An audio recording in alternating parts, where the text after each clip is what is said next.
Right, let's jump straight into this explainer. We're looking at how a massive personal gamble completely snowballed into the 30,000-person sporting juggernaut we all know today as the Bournemouth Sevens.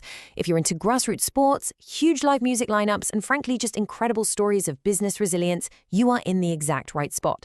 We're going to break down exactly how this went from a local weekender to an absolute cultural staple. So, back in 2015, Talking Rugby Union dropped a phrase that I think perfectly captures the vibe.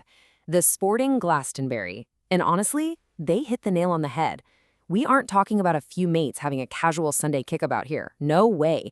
This is a total phenomenon that completely takes over the UK's spring bank holiday, pulling fierce competitors and massive crowds down to the south coast.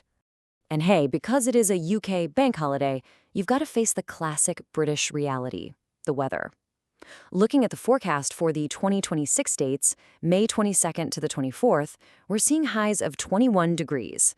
But, yep, a 39% chance of rain. So, definitely pack a light waterproof. But honestly, rain or shine, it doesn't even matter. This community is so relentlessly committed, they'll bring the exact same wild energy to the pitches and the dance tents, even if it's absolutely pouring. Moving on to Section 1, an event promoter's gamble. Check out this number, 1,500. Long before he even dreamt up a festival, founder Roger Woodall was already grinding it out in the events world, throwing 1,500 nightclub events over a 10-year span. He built huge student brands up at Loughborough Uni, and he noticed this huge, glaring gap in the UK market. There were no dynamic festivals combining multi-sport and music. So what does he do? He actually mortgaged his own house to fund the first Bournemouth Sevens in 2008, literally betting the house on his own vision. Okay, Section 2, building the multi-sport culture. The way this festival has evolved over the years is just a total masterclass in reading the room. They launched in 2008, keeping it pretty classic. End-of-season rugby tours and some netball taster sessions. But then they started layering things in. Dodgeball in 2013, hockey in 2014, volleyball in 2018. But the real game changer? 2021. They tapped right into the exploding functional fitness scene and brought in CrossFit, hosted by the National Fitness Games. It's just brilliant, right? Scaling up by perfectly matching modern athletic trends. Now, to physically fit all of this in, the footprint is massive. They take over a 65-acre site at the Bournemouth University Sports Campus. That means coordinating 12 netball courts, 8 rugby pitches, and 2 hockey pitches, all running at the exact same time. Toss in a dedicated grueling CrossFit arena and a bunch of dodgeball zones. I mean, pulling off high-level elite and social tournaments on this scale is an absolute logistical beast. Section 3, the scale, underdog to empire. The glow-up here is honestly mind-blowing. In 2008, their launch year, they had 96 teams and about 8,000 walk-up fans. Fast forward to today, they cap out at a hard 30,000-person capacity and host well over 400 teams. Actually, they officially smashed that 30,000 ceiling on their 10th anniversary, and they literally haven't looked back since. But here's what truly separates Bournemouth Sevens from your standard summer music festival. Look at this, 6,000. That's the number of individual, competing athletes turning up this weekend. So this isn't just people standing in a field drinking warm cider. It's a legitimate sporting powerhouse.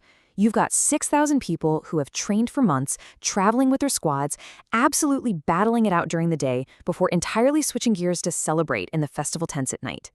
Next up, Section 4, surviving the global pandemic. We all know the pandemic absolutely wiped out the events industry. When 2020 hit, so many festivals just went under. But Roger Woodall and his crew had built such a rock-solid, fiercely loyal community that 90%, let that sink in, 90% of attendees just rolled their tickets over to the following year. Only 10% asked for refunds. That level of trust was an absolute lifeline. It literally saved the festival from total financial ruin. And this quote right here tells you exactly why they survived. Woodall says, "You cannot beat empathetic kindness. I'm not a boss, I'm a leader of people."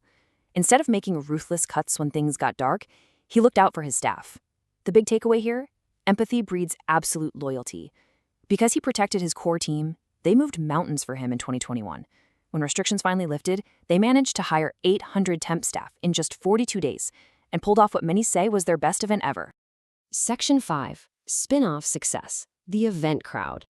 So Woodall didn't just sit back and relax. He took all that hard-earned operational knowledge and built a really disruptive educational spin-off. Look at this massive contrast. You could spend 27 grand on a traditional 3-year uni degree. Or you take his Event Crowd online course for just under 3 grand over 3 months. He brought in 40 absolute heavyweights, people who run Glastonbury and London Fashion Week to teach it. It's a fast-track, real-world pathway straight into the industry. Section 6. The 2026 Record-Breaking Phenomenon. To wrap this up, the 2026 edition is looking like the wildest one yet. It's this completely bizarre, beautiful collision of elite sports and unhinged festival energy. They've seriously leveled up the music, dropping massive headliners like Rudimental, HeadX, and Sigma. Combine that with a far-far-away Shrek-themed fancy dress party, communal karaoke, and bingo lingo, all happening right next door to 6,000 athletes putting themselves through absolute agony on the rugby pitches and in the CrossFit arena. There is without a doubt no other atmosphere quite like it. So, as we conclude this explainer, I'll leave you with this to ponder. With fitness trends moving at lightning speed, look at how fast CrossFit blew up. What intense, grueling athletic craze do you think is going to conquer the festival scene next? Whatever it is, you can bet the Bournemouth Sevens crew is probably already designing the arena for it. Thanks for tuning in, and keep feeding that curiosity.